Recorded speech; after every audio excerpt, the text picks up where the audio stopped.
Hello, everyone. Good morning, good afternoon, good evening. Hi, wherever you are, whatever time.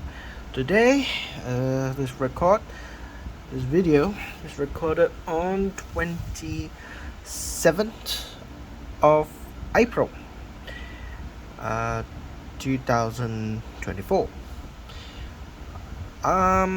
Yeah, pretty straightforward. Today, I received a banknote that I bought online from a dealer, auctioning in normally in Facebook. And at the beginning of my time, uh, I was a bit skeptic, but yeah, eventually I grew to know that he's selling genuine products. Sometimes it sells below the market price because he does sell like a wholesale. He has a huge stock. But sometimes the product that I try to get from him today, like for example, like this one I got today from him, is pretty rare. Uh, Pretty darn rare that I'm able to get from him.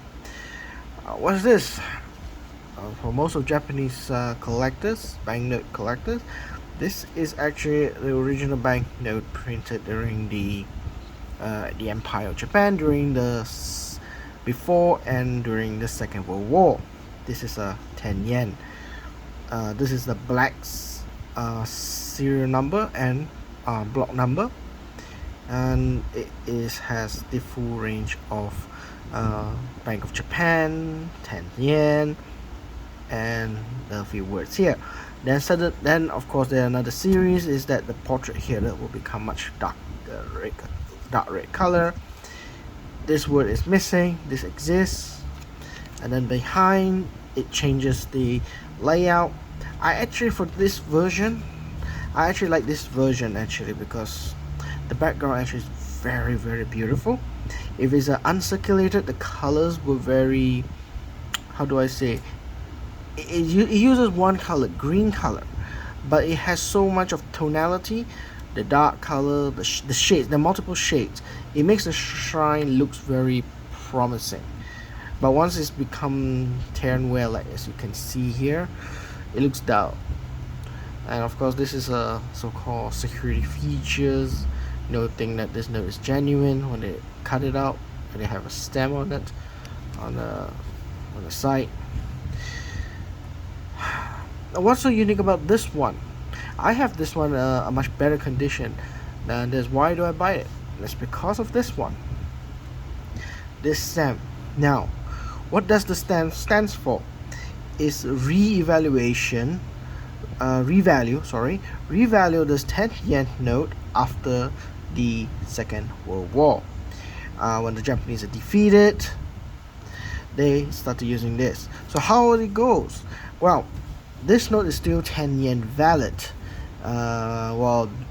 before and during the Second World War, when the Japanese has not been defeated. Of course, eventually, when they dropped two atomic bombs, Nagasaki and Hiroshima, the Japanese ultimatum is surrender. And once they surrendered, the country, whatever existing they had, the economy, the banknotes, the coinage, the military recognition, whatever is recognized, or whatever rights that previously the Empire of Japan has, becomes null and void.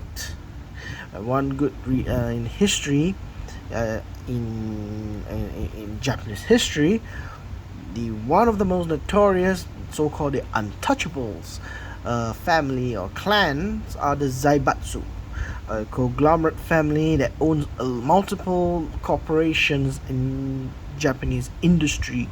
One family that rules the entire capitalism sector, like tank production, agriculture production, textile production, is controlled by a family. One of the most notorious one is like Mitsubishi. Was one of the surviving, but Zaibatsu were given the grace to continue. But of course, the corporation of the Zaibatsu is abolished. So one of the greatest, to me, that's one of the greatest things that have happened in Japan. To reform and restructure the Japanese economy, they abolished the zaibatsu. That is one of the big key elements to me. To if you want to jumpstart the economy of Japan, you want to make the monopoly eliminate. You kill off the zaibatsu, which the Americans had, the Allied forces did. Now, jumping all that topic from there, that's pretty much my own great opinions about economic relationship in Japan, and also banknotes economy. So as I say just now, everything, the currency, the coins, they're all null and void. They don't have any value. This paper has no value at that time in 1946, 1945 to 1946. After the bomb is dropped, this banknote has no value. So, when the country is in disarray, they have just surrendered. Major cities like Tokyo was burned down. Hiroshima, Nagasaki was wiped out of the map by atomic bombs. Many of the cities were damaged and destroyed. Many of their major factory industries were rubble. So they don't have the equipment at that time to print banknotes. Now we'll just take it into the banknote side. So imagine that I need factories, I need printing press. Worst come to worst, is some form of printing press to print a new banknote. But sadly, Japan at that time, the first year after the surrender and the end of the Second World War, really in 1945, they don't have the equipment. Now they still have a sovereign. They are not conquered, they were not colonized after the Second World War. They were occupied just to ensure that everything is stable by the Allied forces, these occupying forces.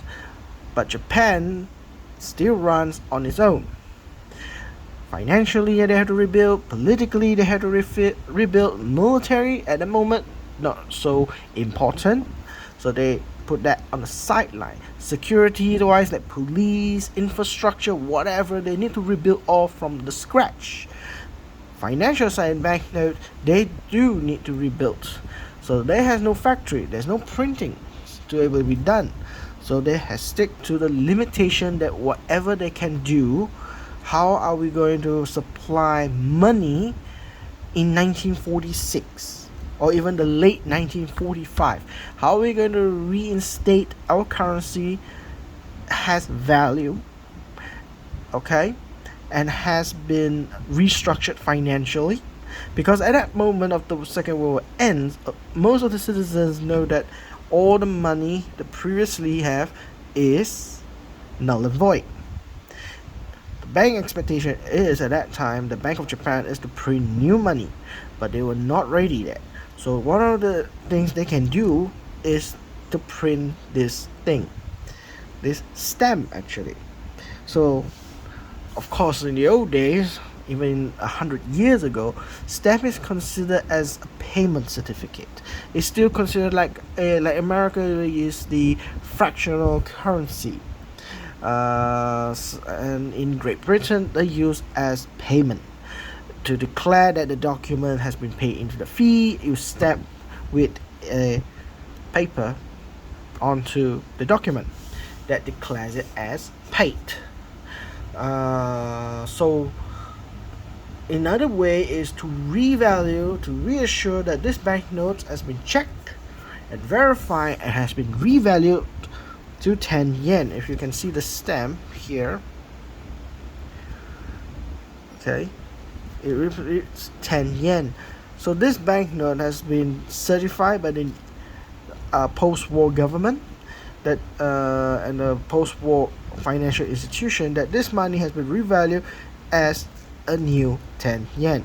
They still use the old money, they still use the old paper, but has been reassured in the value of 10 yen by the post-war government. The pre-war government, they printed this, they use it as it is. After the war, it is null and void, And the post-war government or financial institution, they print this stamp and they stick it to this banknote and declare it as a legal tender, 10 yen. If you don't have this stamp, it's not legal tender at that time or after the post-war. So this is one of the reasons they use this. And most commonly they use stamps in based on the catalogs on the reference books that I got. Japanese is mostly all are 10 yens. The 10 yens, the 100 yen, and some might say the 200 yen of the older ones might have the stamp included. The 1000 yen is a bit speculative, but is yet to confirm if there is anything that is used after the post-war era. They included a stamp for 1000 yen. That is still yet to be known. But the most known and the most common are the 100 yen and the 10 yen.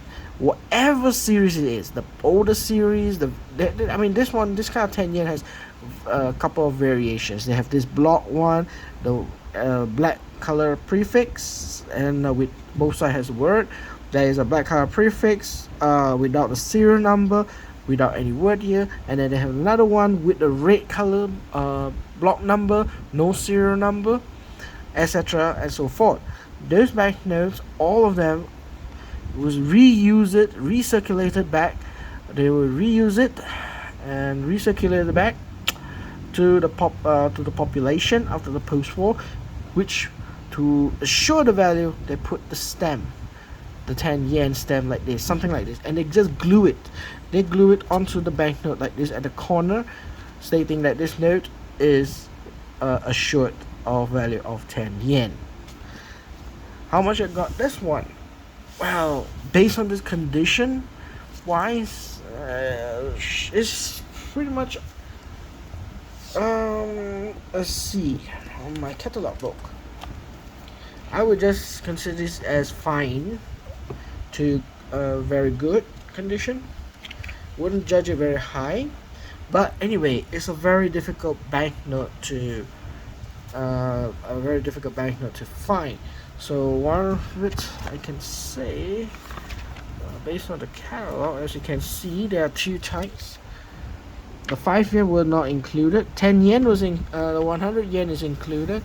You have two types of variation. Now, when you find something is revalued with a sticker or a stamp, they are much more expensive. They're much more higher valued. So my one is, not mistaken, it's an earlier version.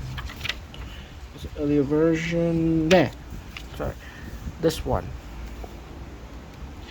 I have the normal one, but with the stamp one, it's slightly more. But for me, this condition, it should be roughly around fine and good. If I'm not mistaken, yeah, very fine and fine. It should be around here. So it should be cost around 1,400 yen, and the lowest is 700 yen. So 700 yen and ringgit, that is about, if I'm not mistaken, let's calculate. 700 yen times 0.03 is about 21 ringgit. If 1,400 yen times 0.03, that's about 42 ringgit. So I would say roughly the ballpark of what I bought. No more than 1,400, no less than 700. And based on the condition that I have, is pretty much okay for me. It's pretty much okay. I bought it around 39 ringgit, so that's probably about 40 ringgit. Let's just say the ballpark at 40 ringgit. So I think in my view that I bought this a little bit extra, probably 15 ringgit extra. I bought this about extra 15 ringgit, but to me it's okay. An extra 50 ringgit investment on this one as in my collection is okay, because it's very difficult to find stamped copy. I've been trying to search practically almost 2 years this kind of notes, and it's very common I can find this kind of note without the stamp. With the stamp, it's very, very, I would say, difficult to find. So when I saw this, immediately I was in my heartbeat, I'm trying to get it. I have actually bought another one in the auction, online auction in Europe. Also, that one is much better condition compared to this one. Probably at very good, sorry, a very fine condition. Without any so-called limited tearing, and it has still had the whole corner pieces without any tear or limbs. And that is another version. Thank God I bought the other one. That's another version. It's much more after this one, this series. I think the other one that I got, the 10 yen, probably looks something like this. Yeah, I got, so this one currently I have presented is, hold on, I just don't jump, is this one. So the other one that I've got is most probably is this one. If it's not this, I believe it would be this one, the red color one, which is even harder to find. I think in my meantime, I believe it's this one I've got in a better condition, around 2,000 to 1,200 yen. Of course, this is a very low price. Most of the time when I see this price, should increase about a premium of 10 to 20%, normally 20%, for the Japanese catalog book. So yeah. So there you have it. That is all what I got today to show and tell on my currency. Other than that, I've actually had a sneak preview. I went, actually basically it's one of my colleagues from my high school friends who actually went and have a look. When I have a look at one of a unique auction. One of the unique auction that I actually went to just for a while. I just went there just for a while because I had a domestic issue at family matters, so I had to rush back. I didn't have a full set. I went to an auction that actually sells this one. If I'm not mistaken, you see, it's a 7th auction of the 4th series Malaysian banknote with special serial number. I mean, I just collect a variation of design banknotes. Rarely I go and have ambition to collect banknotes that has very, very unique numbers or signatures or solid number, like example like these double E or 5 solid numbers and so forth.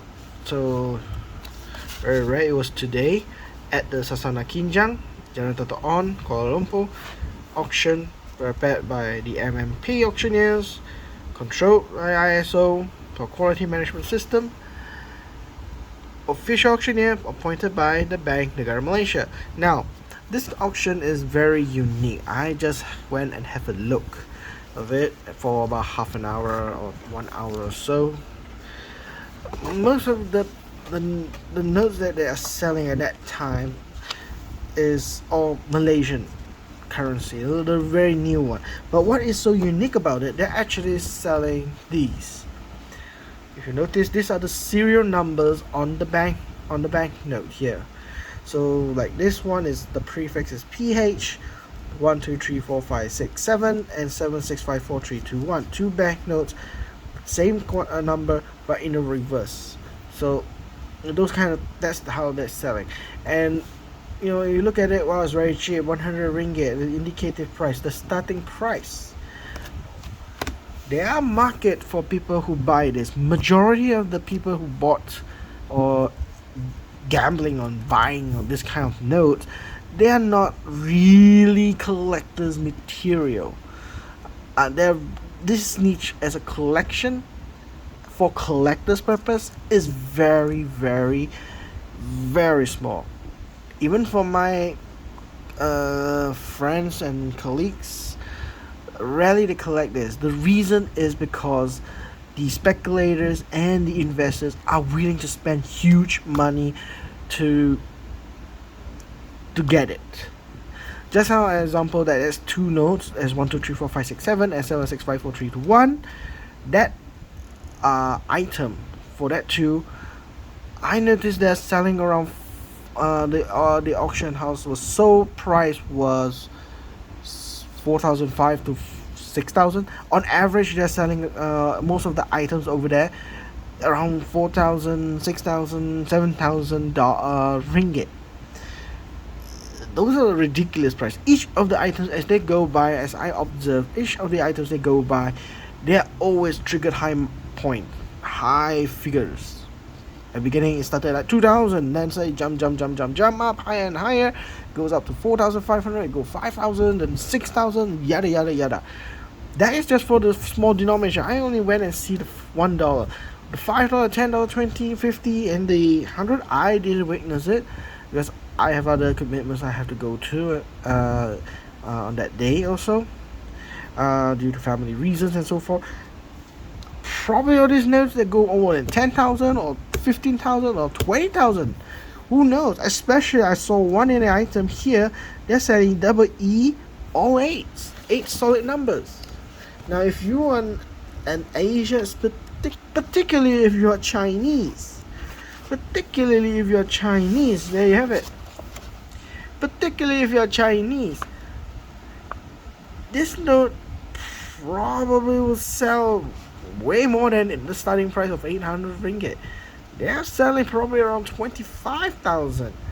I haven't checked the end of the price, but I would know that is. And all the ridiculous. So today's auction I went is that they specifically sells ringgit by Bank Negara Malaysia, all the very nice unique numbers. They're selling all the solid numbers, they're selling the ladder numbers, reverse ladder numbers, etc. I didn't know that, but I didn't know that Bank Negara would do that. They actually sift through all the banknote serial number and they pick it out before they go sent out for the circulation. So they must have done a book audit. They had the audit book. They recorded all the banknote serial number that has been delivered to Malaysia before they issue out to the bank or to the federal banks, the Bank Negara's branches for each state. Before they even launch to the commercial banks for the general public usage, they've already picked all this note out from circulation. These notes never reach to the public's hand, to the commercial bank. The bank took it and they keep it. They know about this kind of notes makes a lot of money. They auction out so they can earn and generate extra funds for their books, for their department, for their company. I would say this so-called Bank Negara Malaysia Corporation. So it is a very smart business because vast majority of the public don't really care about this kind of notes, full numbers and blah blah blah. Only specific people, and this specific people will sell to the specific people, as I would say. When I went there, a lot of the buyers are actually investors. They buy it and then they will keep it of a couple of weeks, a couple of months, and then they resell it in a higher price. Most of them will jack up the price about 20%. Knowing it's a solid number, knowing it is that, the other investors that are unable to get it would wait patiently and collect it, while they are able to sell their previous notes in a higher margin of profit. They will buy the next batch, keep it, and then they sell it. The cycle goes on and on and on. So for the real collectors who wish to collect this kind of notes, either you prepared a high capital income to acquire this banknote, or you just sit on the sideline and wondering, this note, I wish I have one. Sometimes I do contemplate, I wish I have one of these banknotes, especially having all eight. At least it's a lucky number. I'm Asian, I'm Chinese by background, of course. By background, I'm Chinese. So 8 is actually a symbolic prosperity number. If you're going, so one of my great ideas is, I got this note. Who am I going to sell to? People who really appreciate solid numbers. If I have all the solid number 8, who I'm going to sell it to? Most probably I will be selling it to those who has a high capital, who are Chinese or Hongkies or Macau people or Taiwanese. That's right. They are the only people I know in this world would appreciate the number 8. Those solid numbers, like even the United States, the $1 bill, all the bill notes, all the denominations, they started to realize they can actually make money from the solid numbers. Now, there's nothing new about it, of course, but they do understand the number 8 serves a very high profit. Only to know, because the Asians would buy number 8 with a higher premium. Because of the culture of number 8, considered as lucky number. It's not just Chinese, it's not only in China, it's not only in Taiwan, not Hong Kong or Macau. The entire Southeast Asia do believe that, if there is any kind of Chinese descent. Thailand do believe it. Vietnamese, yes. Laos, Cambodia, they do that. Indonesia, quite little, but if they are from a Chinese background, like me, yes, they do. Singapore, most definitely. Probably not so much in India. Yeah, through the extent of this area. Philippines, yes, they do. Thailand, do also. Anyway, any places where they have a background of like a Chinese background, a Far East Asian background, tendency the number 8 is very valuable. It brings luck. Koreans also and Japanese also, but not so much on the Japanese, because they just because they don't quite avoided the Chinese dominance culturally, and so they're much more different. They're more westernized. The Japanese are more westernized. So even that, acknowledging that, more and more countries of a banknote that are selling or auctioning out solid numbers, whether they are Canadian banknotes, American banknotes, British pound banknotes, euros, whatever banknotes.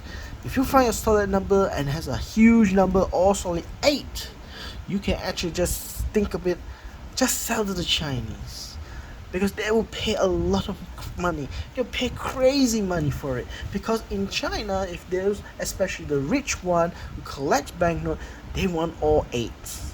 I know the fact there are this kind of people that are crazy enough to buy something that is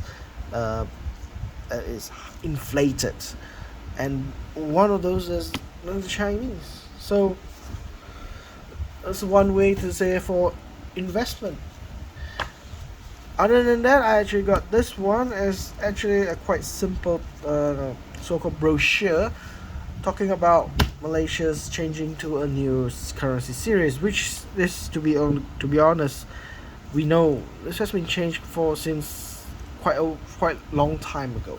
There's nothing new for like last year or about next year, but it does for collection. For me, I think it's promising. It does tell whether the note's damaged, is it full value, how does it look like, if it's the half value, how it looks like, there's no value, how it looks like. So when you transact this exchange notes for unfit notes, exchange of unfit bank notes, the commercial bank able to give back a compensation exchange. Let's say this is a $20 bill or $20 note. If it's just damaged or missing a small piece like this, you're still able to claim back for exchange of a value of 20 ringgit. Well, if it's half, let's say this 5 ringgit is a half missing, then you are entitled to get back 2 ringgit and 50 cent, half of it. If you got this one third or 2/3 are missing, or 1/3 just returned, this note has no value. Okay, it is technically no value, so might as well just dump it into the dumpster. It's rubbish. Now, there's one thing that is very, very specifically, I'm not too sure. Probably countries that revere their idols of the politicians on the banknotes probably will have the same rules as it will apply. I don't know if the United States would apply or not. But in many of the royal countries who has monarchs, like Thailand, Brunei, Saudi, Malaysia, United Kingdom, Bhutan also probably in those monarch countries, or sheikhs or sultans. If you have a graffiti on the banknotes like this, then you're entitled to return a full amount. It's basically minor defacing. Now, any form of defacing on the portrait of His Majesty, either any monarchs or revered leaders in the past, like China, probably China does have the same rules. You know, if the chairman Mao's face is be defaced like this, being gratified like this, you know, somebody do like this, then the banknote, according to the policy of it, is no value. It's null and void. Okay, or any form or written depicting political, religious, and racial elements. Basically, I'll read in full. Markings on the portrait of His Majesty Yang di-Pertuan Agong, or written depicting political, religious, and racial elements, you can't claim it as any value. It becomes no value, and probably you'll be arrested to extent. Another one is you have major defacing, regardless what it is. This is minor defacing. If you have major defacing, it will also be declared as no value.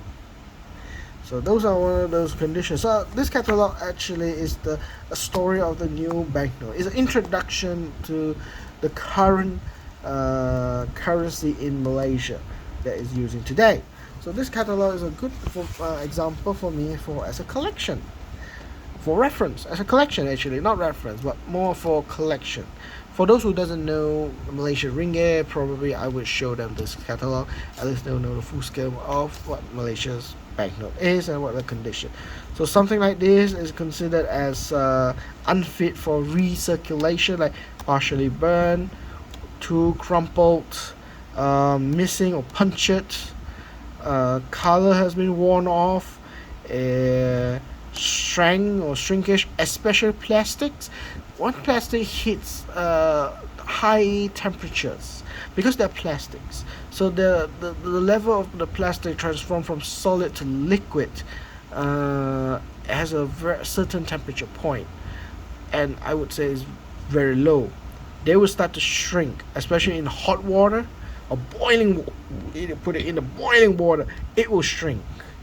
The color will dissipate, but the banknote will shrink.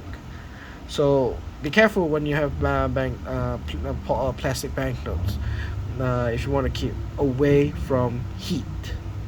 Another one is repaired. Those that has major tapes and so forth is also considered not fit for circulation. Yeah. So basically, wise, certain banknotes is fit to use, and certain banknotes are not fit to use. So very good information from this book. This is, to me, I consider as an article. So it tells you Malaysian laws. This is the Penal Code 489A, counterfeiting of currency notes. 489B, using counterfeit currency notes. 489C, possession of counterfeit currency notes, and 489D, making or processing instruments or materials for counterfeiting currency notes. And these are the punishment if you found guilty: imprisonment for more than 20 years and fine, imprisonment for 20 years and fine, imprisonment for 10 years for possession, imprisonment for more than 20 years and fine for the rest. If you attempt to counterfeit currency, your prison sentence is 20 years and a fine. But if you possess a counterfeit and attempt to use it, I think the 89B and 89C is quite related, but they're separate issues. This is just possession. This is a bit more linear, so they give 10 years imprisonment. So you can talk about it. If you can write in your feedback on this video, what is your country's so-called counterfeiting currency is a crime? What are the laws? This is Malaysia. Law of Malaysia, Act 574 Penal Code, and these are the 4 specific codes that you can find that talks about counterfeiting, using and possessing counterfeits. So this note is actually very uniquely interesting. It talks about banknotes. It talks about all the security features from 100 all the way to 50, then 20, and then 10, 5, 1, and so forth. And it tells you how to actually identify notes by the feel of the notes, because they use intaglio ink, so they should have those raised ink from the surface. It's not flat. Another one is because it has watermarks as one of the security feature. Put it under the light to see any. There's the details of the Portrait Beyond Typical Argons within the watermarks. Tilting the banknotes, seeing the silver threads and so forth. They would change colors and also the words in it, so it's 3D kind of thing. Then the next one is check the details of the micro print. Now normal printers are not able to print those micro words. They're way too small to print, and mostly they print out is in the dot form. Dot form. Unless you have a really high resolution, it's still able to be counterfeit using to break these microprint so-called security feature. You just need to have a really high-end camera, high-end resolution to print such a banknote. And to print such a banknote, you need a really good printer, not just a commercial printer that you can get it from the store, a real specific printers. Most of the time, like the American banknotes, like the $100 bill that has been counterfeited, most of it they attempt to print not by using normal electronic printers. They still try to attempt to print using intaglio print. How to do so? They actually copied or they steal the old plates and they try to print those super notes. They try to create the engravings exactly a copy of the banknote. So the more detailed, to be honest, the more detailed the banknote is, the longer time it takes for them to break this to achieve a counterfeit printing. That is a very old method style. The more detailed, the more complex the detail is. Of course, now we're trying to do what we're trying to do right now with technology and so forth. We want to make it difficult to print, something that the regular consumer cannot afford or unable to acquire those devices or those kind of those kind of machineries to attempt to print banknotes, especially like plastics. But now recently the plastics even now are able to counterfeit. A lot of the euros and the British pounds, the polymer, were able to counterfeit. Of course, not as at the moment it's not very high grade quality of counterfeits, but they are attempting and they achieve quite close to the original print of the plastic polymer money. Even the Euro cottons one, they are also paper money able to counterfeit. They're able to counterfeit even the silver threads. So you know, counterfeiters are actually racing against the originals, and they are able to acquire those devices very quickly. And it's a rat race, to be honest. How are the printing companies able to create better security features and so forth, yet not to create too much of work for the engravers to engrave the banknotes too complex?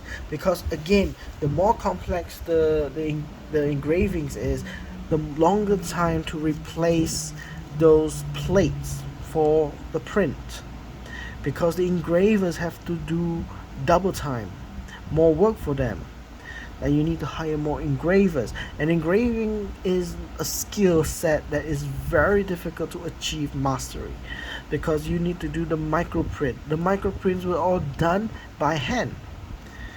Hardly, I don't believe they will use laser, because if they know able to use laser, and so yeah, the counterfeiters would know, and then they'll use laser too.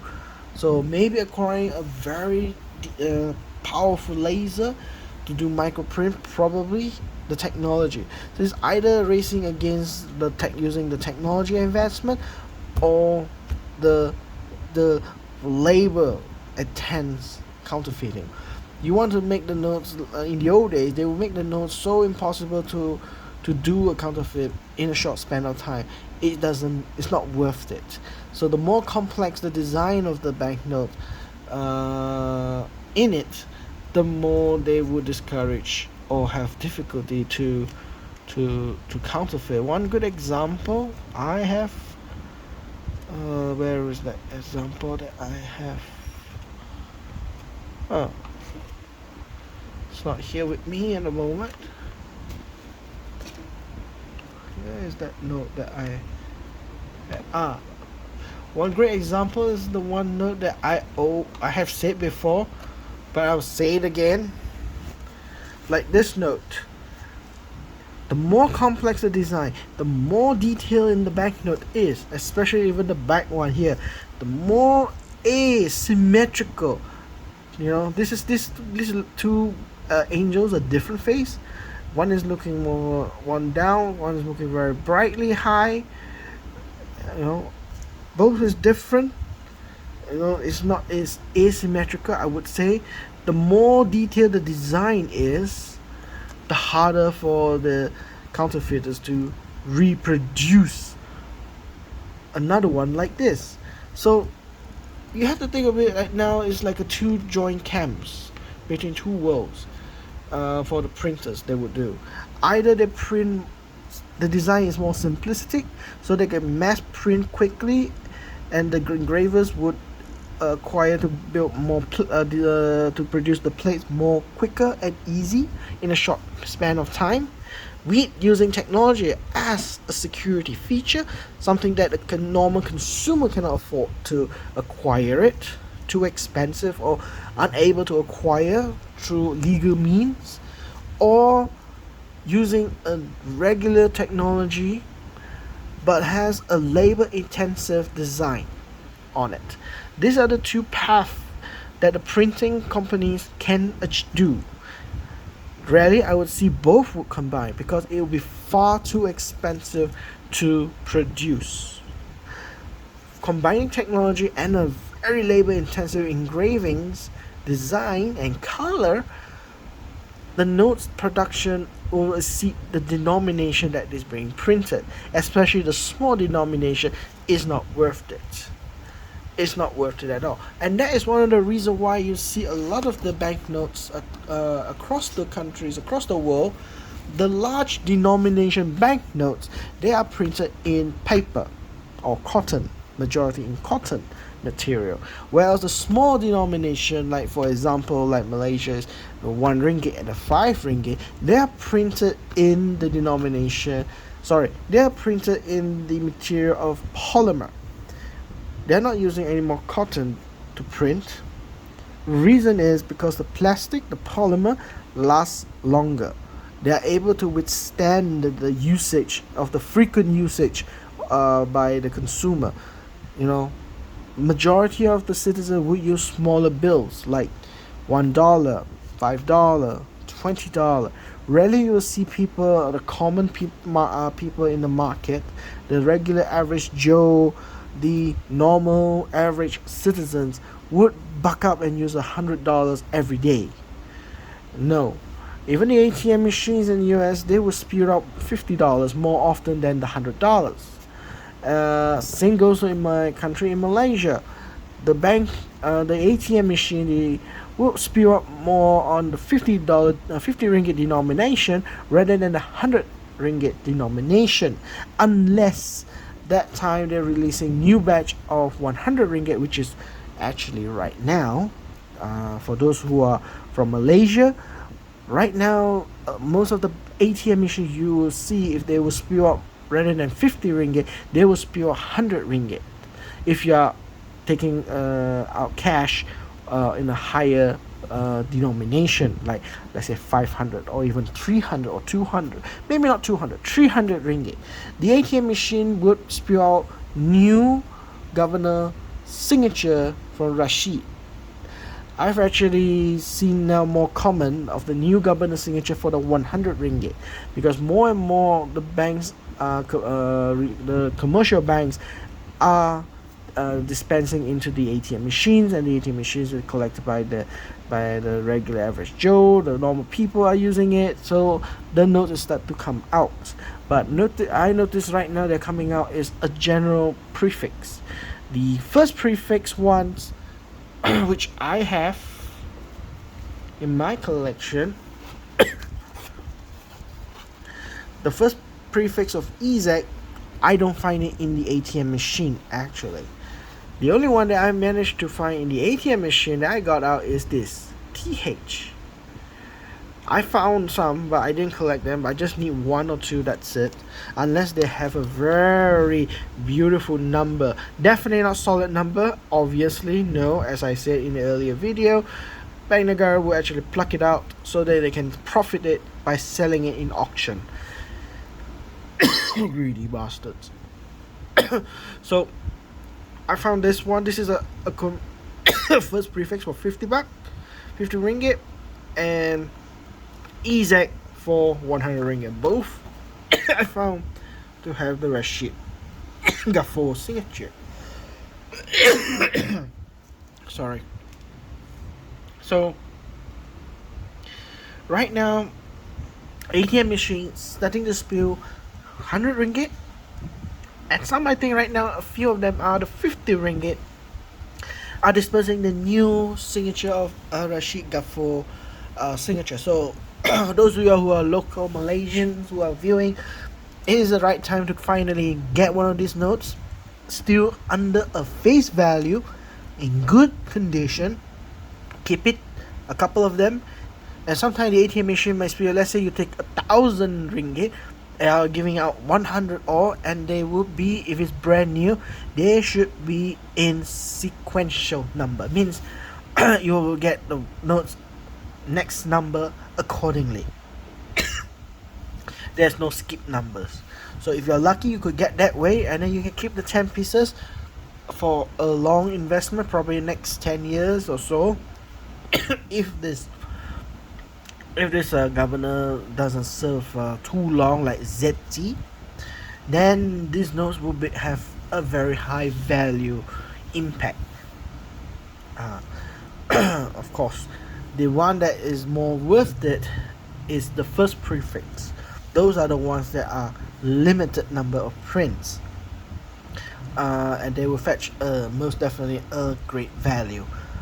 The other value that right now you actually, most Malaysians should now search is the last governor's signature, Samsha signature, for its last prefix. Already issue out, but it's already very limited, probably even more expensive. The last prefix is slightly more expensive. If they print out that prefix and the number goes like, they are supposed to go 10 million maximum, the number, But since during that time the governor has resigned, the next governor took over, then they cannot print until and issue out to 10 million. Probably at that time they issue until 300,000. They will stop right there, 300,000. Now there are two ways for the Bank Negara will continue. Either they continue 300,001 with the same prefix with the new governor's signature. They can do it that way. Option one. Option two is they can skip the entire of that prefix alphabet and move on to the next one. This is one of the things that we find as a speculation. It's not confirmed. For the 100 ringgit Rashid Gafoor, the first prefix is EZ. A lot of us conclude answer is that before the X would be the V. With the WX, Y. The EY could be speculated as the last prefix for Samsha. And at the moment, it is quite confirmed if the first prefix is for Rashid Gafoor is EZ. So EY is the last one from Samsha, and depends if the number quantity could be less printed out, because definitely it won't reach to 10 million maximum. So those last prefix are valuable. So if you're able to find it, you're able to keep it. It lasts probably next 5 or 10 years. It worth a lot of money. Believe me, it would make a big difference. Sorry. One good example, just browse through those notes that is long ago leaders, governors. For example, like this one there. For this $10 vertical sign by Ahmad Don, Tan Sri Ahmad Muhammad Don, the first prefix AA is uncirculated, is selling at 350. The general prefix from AB to AU of 180 ringgit. The last prefix AV is selling a whopping 500 ringgit. Going even bigger denomination, the first prefix is selling 680 ringgit. AB to AZ is 400. BA to BF 350. I'm not too sure why they are separated this way on the pricing, but that's how the market goes.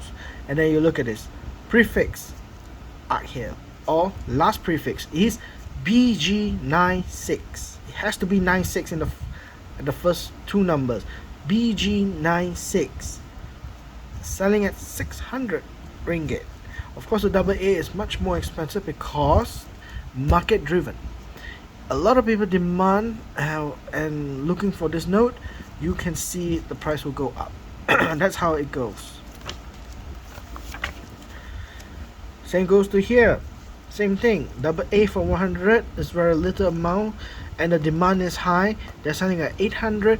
The last prefix 650, which is AE, which actually I had this note. So those are the examples that is in the market. So that's it all for today. I got only one new banknotes for today from from a dealer I've done from Facebook, and so yeah, that's all for today. If you like this channel, you like the videos, please give me a like. If you wish to drop questions, or if you think that I have spoken or say something that is misleading or wrong, please comment down on the video, so that sharing your knowledge with everyone is a gift that it should be. I would learn from my mistakes, getting know what is the right thing doing. That's why knowledge is sharing is caring. If you do a transaction like this, it would actually improve my understanding. And also those who love my video to see something that notes that is very unknown to you, you haven't seen it, do give me a like if you would like to continue seeing my future videos. please do subscribe. Now this videos are is used for me. It's just a personal usage. It's my own catalog of my collection that I've on that day I receive a new collection, or to update my current collection, so for my personal use as a diary. But using a diary rather than keeping it for personal usage, I know putting it in the cloud, so, and also in the YouTube cloud storage, as also meant to share with you all guys out there. So I like to share my video to everyone if they're interested to watch and so forth. So okay, that's it for today. I would like to thank you all, and have a great day, and see you next time. Good day. Bye.